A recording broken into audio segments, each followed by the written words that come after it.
Welcome to Catholic Grace Worldwide. I am Father Ayub, sharing daily reflections every single day to help inspire, uplift, and deepen your faith. Please watch, subscribe, and share these messages with your family and friends so we can spread God's grace together around the world. Welcome and God bless you. This reflection is for Tuesday, August 25th. Saint Louis and Saint Joseph, Calasanz, priests. The readings are 1 Thessalonians chapter 2, verses 1 to 3a and verses 14 to 17, Psalm 96, verses 10 to 13, and Matthew's Gospel, chapter 23, verses 23 to 26. Today the Church places before us two remarkable saints whose lives were very different in circumstances, but deeply united in one mission: to seek God faithfully and to serve His people with justice, compassion, and love.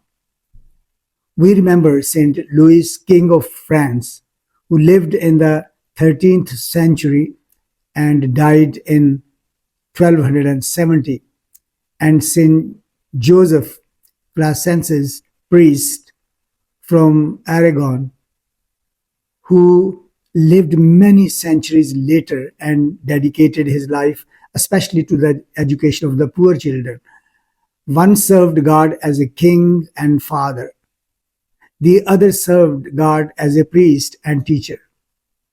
Yet both understood that whatever position God gives us, it must become an opportunity to serve. St. Louis was born into royalty, but he did not allow his royalty position to separate him from God or from those entrusted to his care. He became King of France while still young and eventually became the father of 11 children. He was known as a model ruler, husband, father, and Christian. He was also a Franciscan Trinitarian, seeking to live in the gospel with humility and simplicity. What makes St. Louis particularly inspiring is that he understood leadership as a responsibility before God. His crown did not belong to him merely for his own sake. His authority was a trust. He tried to govern with justice, defend the weak, and promote the good of his people. The message speaks powerfully to us today. We may not wear a crown, but every one of us has been entrusted with something: a family, a ministry, a parish, a workplace, a community, or simply the people God places around us. The question is not what position do I have, but rather how am I using what God has entrusted to me.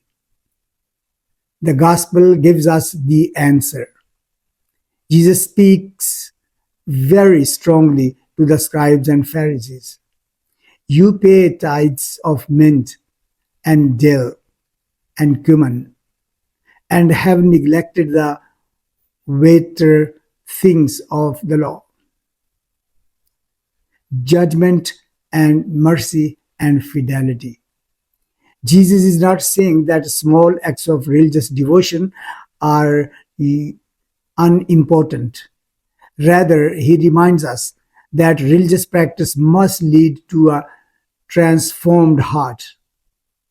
We can become very concerned about appearances, rules, traditions, and details while forgetting the things God considers most important: justice, mercy, faithfulness, and love. It is possible to look religious on the outside but remaining unchanged on the inside.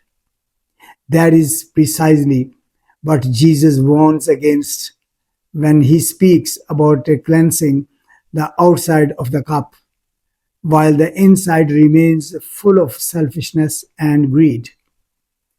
The Lord desires more than external religion. He desires a clean heart. And this brings us beautifully to Saint Joseph Calasanz. Joseph was born in Aragon, Spain, in the 16th century. As a priest, he became increasingly aware of the situation of poor children who had little opportunity for education. He recognized something profound.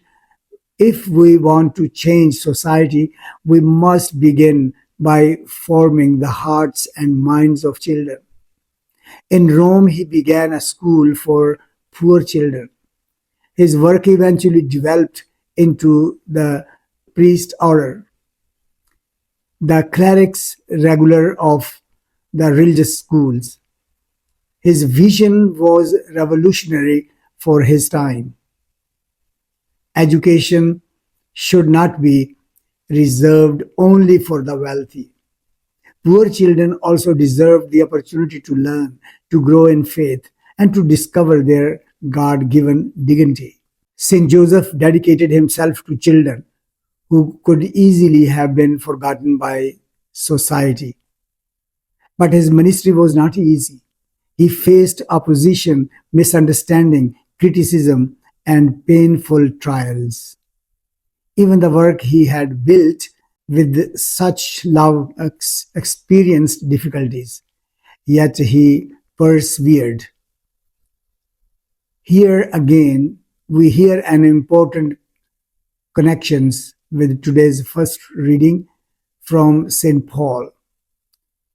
St. Paul reminds the Thessalonians that the gospel does not come through deception, selfish ambition, or manipulation.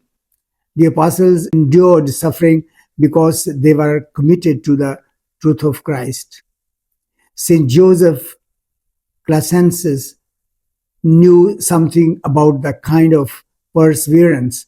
He discovered that doing God's work does not always mean that everything will go smoothly. Sometimes the very people who are trying to serve God faithfully experience the greatest trials.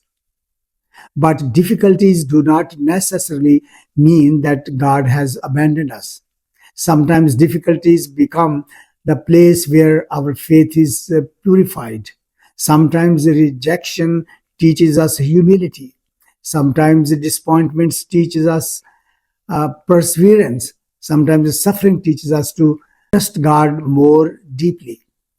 St. Louis and St. Joseph, therefore, give us two beautiful examples of Christian leadership. St. Louis teaches us to serve faithfully with whatever authority or responsibility God has given us.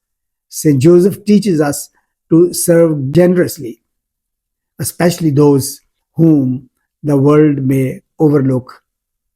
And Jesus reminds us that both kind of service must come from the heart. We can ask ourselves today, what is inside my cup? Is there peace inside or resentment? Is there generosity or selfishness? Is there mercy or judgment? Is there humility or the desire to be recognized? Is there genuine faith or simply an outward appearance of faith? The Christian life is not about looking holy before others. It is about allowing Christ to make us holy from within.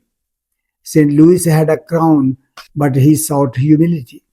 St. Joseph had a vision of education, but he endured suffering. Jesus had the authority of the Son of God, yet he gave himself completely for our salvation. This is the heart of Christian leadership. Whatever God has given us is meant to become a gift for others. Parents are called to serve their children. Teachers are called to form young minds and hearts. Priests are called to shepherd God's people. Leaders are called to seek the common good. Parishioners are called to build up their parish community. And every Christian is called to become an instrument of God's mercy. The psalm today gives us a beautiful proclamation. Say among the nations, the Lord is King. If the Lord is truly our King, then our lives must reflect His kingdom. His kingdom is not built on pride, power, wealth, or appearances. It is built on truth, justice, mercy, faithfulness, and love. St. Louis understood this as a king. St. Joseph Calasanz understood it as a priest and educator.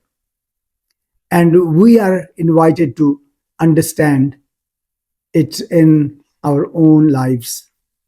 Perhaps today God is asking us to look beyond the outside and examine the inside. Perhaps there is something we need to forgive. Perhaps there is something we have judged too quickly. Perhaps there is a poor person, a child, an elderly person, or someone struggling whom we have overlooked. Perhaps there is a responsibility we have been avoiding because it has become difficult. The saints remind us, do not give up on the goods simply because it becomes difficult. St. Louis died from his homeland while on crusade in 1270. Having spent his life seeking to serve God and his people, St. Joseph Calasanz endured painful trials but remained committed to the education and dignity of children. Their lives remind us that faithfulness is not measured by how easy our journey is, but by whether we remain faithful when the journey became difficult.